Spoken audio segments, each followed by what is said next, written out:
I, 35F, never imagined my life would turn out like this. Growing up, I always dreamed of having a big family, but I never considered fostering or adoption. That all changed when I met my husband, Billy, 37M, in college. Billy had been in the foster system himself as a teenager, and he opened my eyes to the need for good foster parents. We got married right after graduation and started trying for kids immediately. It took us a few years, but we were blessed with our son, Sebastian, 14M, and daughter, Mila, 12F. After Mila was born, we struggled with secondary infertility. It was a difficult time for us, filled with failed treatments and dashed hopes. During that period, Billy suggested we look into fostering. At first, I was hesitant. I worried about getting attached to kids only to have them leave. But Billy's passion for helping kids in need won me over. We went through the training and became licensed foster parents 5 years ago. Our first placement was a set of twin boys, just 3 years old. They were only with us for 6 months before being reunited with their mom, but those months changed our lives. Seeing the positive impact we could have on these kids, even in a short time, was incredibly rewarding. Over the next few years, we fostered several more children for varying lengths of time. Some stays were as short as a weekend, others lasted months. Each child left a mark on our hearts.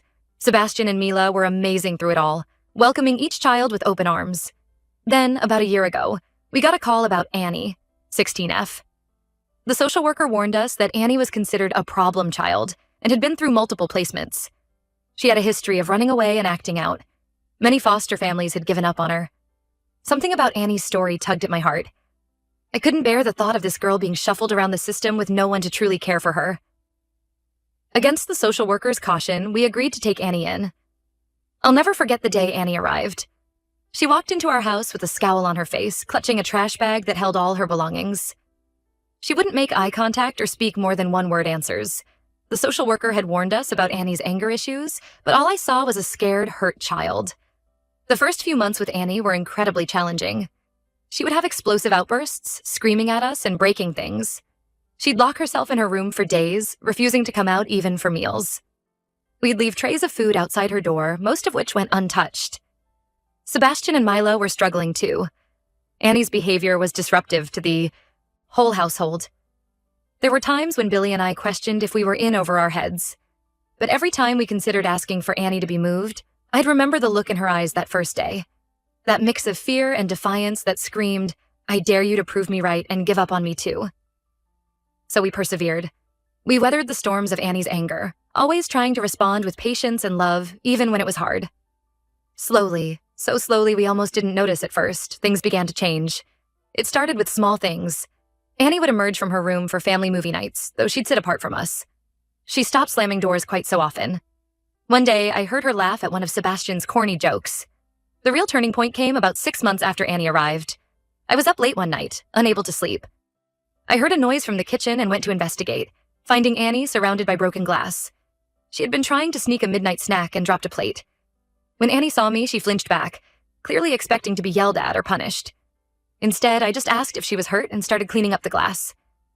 Annie stood frozen for a moment, then quietly began to help. As we cleaned, she started to cry. Through her tears, Annie told me about her past. How her birth parents had abused and neglected her.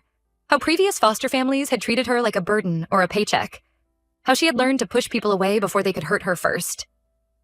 We stayed up talking for hours that night. By the time the sun rose, something had shifted between us. It was like Annie finally realized we weren't going to give up on her, no matter what.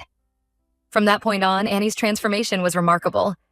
She started engaging more with the family, joining us for meals and activities. Her grades improved as she actually started attending classes and doing homework. She even joined the school volleyball team. There are still difficult days, of course. Annie's past trauma doesn't just disappear. But now when she's struggling, she comes to us instead of shutting down. She's formed a special bond with Sebastian, often helping him with his homework or defending him from bullies at school. Mila looks up to Annie like the cool big sister she always wanted. Seeing Annie blossom and watching our family grow closer has been amazing. A few months ago, Billy and I started seriously discussing adoption. We want to give Annie the forever family she deserves. When we brought it up with Sebastian and Mila, they were thrilled at the idea of making Annie officially their sister. We decided to discuss our plans with our extended family before talking to Annie. We wanted to make sure she would be fully welcomed into the family. Most of our relatives were supportive, especially Billy's siblings who had seen firsthand the positive changes in Annie. However, my parents' reaction was deeply upsetting.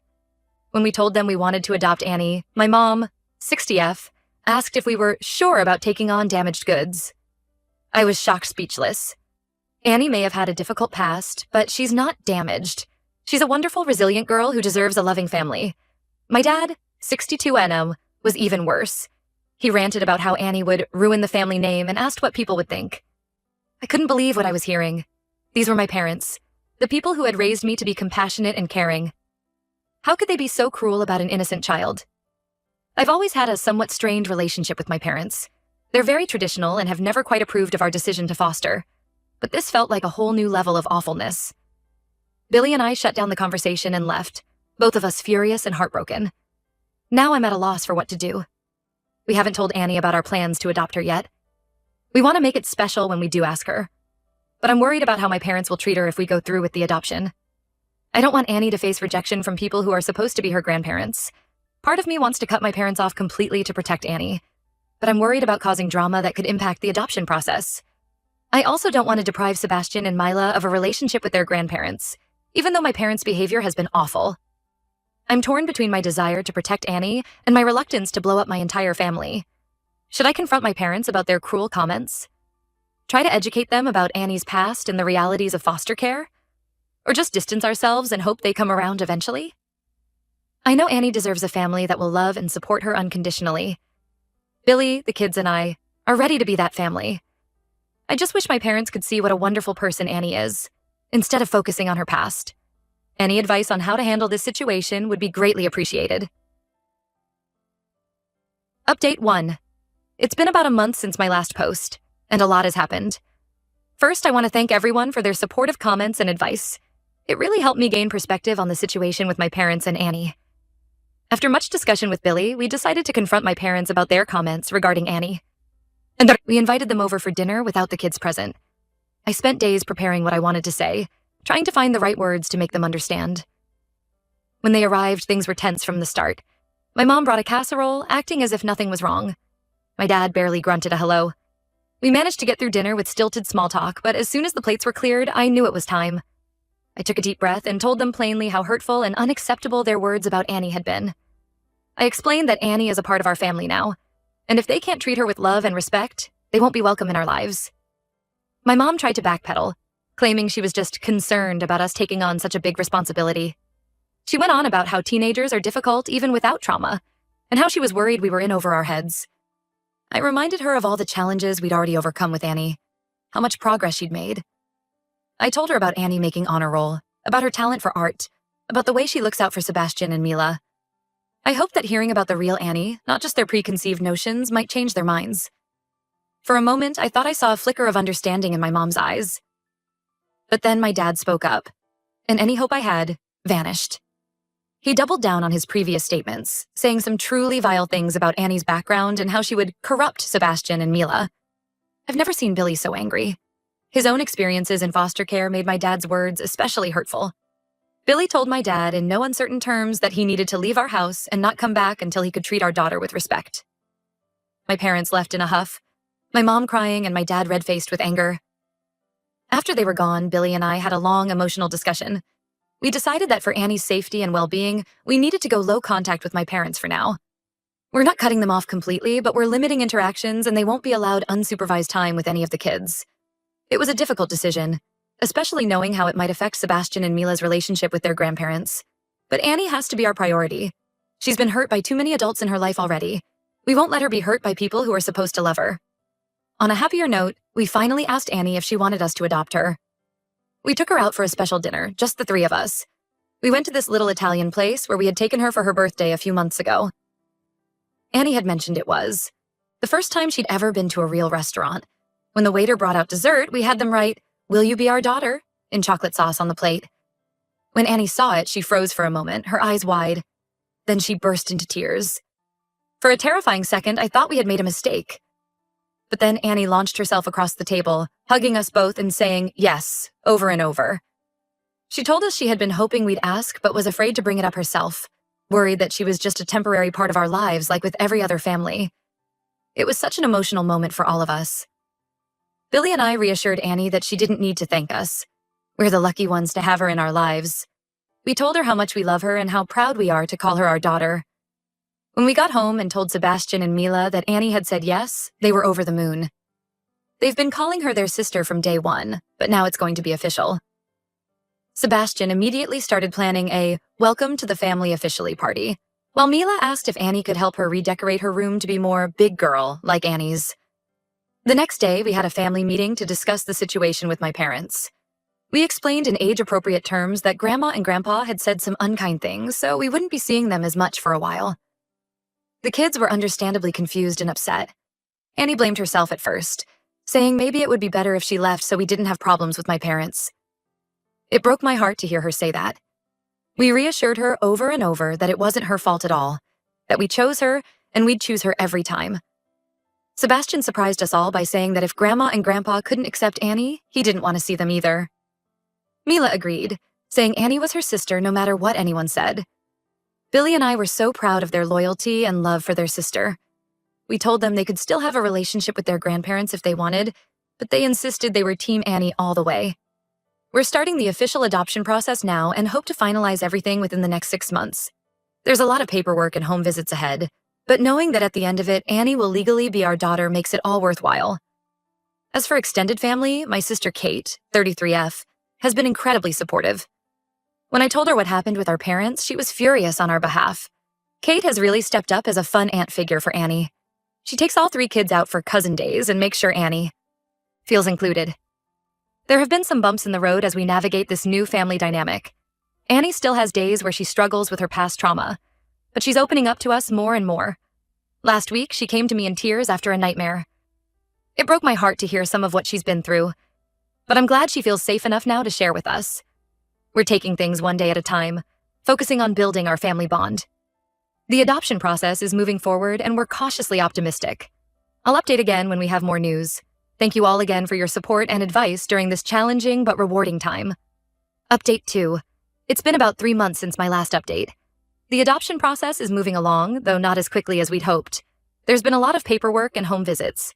Annie has been a trooper through it all, but I can tell the uncertainty is wearing on her. We've had some issues with my parents trying to force contact. They've shown up unannounced at our house a few times. The first time, Annie had a panic attack. She was convinced we were going to send her away.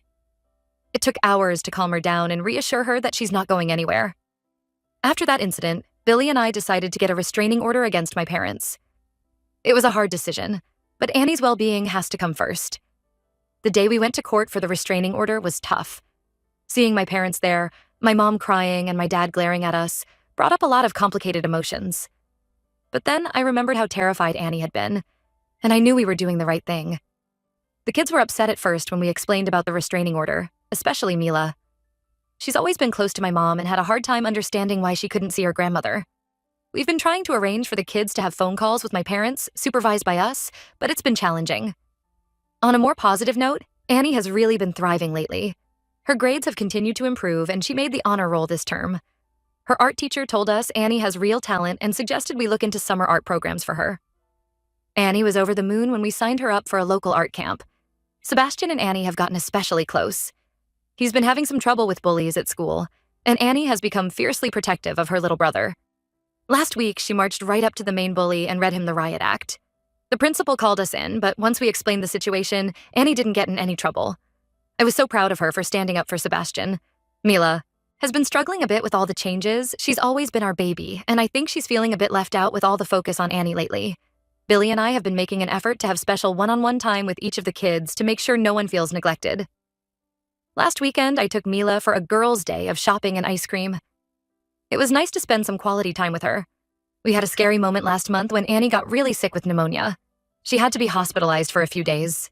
The social worker warned us that this could potentially delay the adoption process, but thankfully, everything seems to be back on track now. While Annie was in the hospital, my mom tried to visit. The nurses thankfully stopped her, but Annie was really shaken up. It led to her finally opening up to us about some of the abuse she suffered in previous foster homes.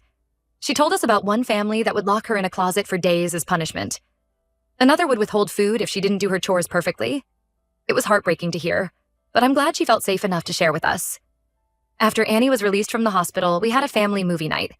As we all cuddled on the couch watching Annie's favorite film, I looked around at my family.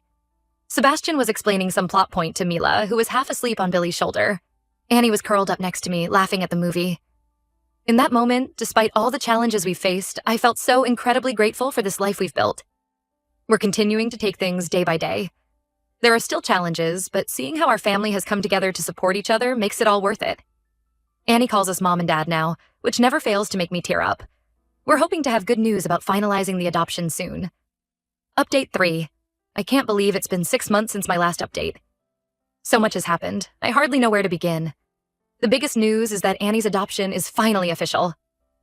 We had the court hearing last week, and there wasn't a dry eye in the room when the judge declared us a forever family. The day of the hearing was a whirlwind of emotions. Annie was so nervous that morning she could barely eat breakfast. As we drove to the courthouse, she kept fidgeting with her new dress, a gift from Aunt Kate for the occasion.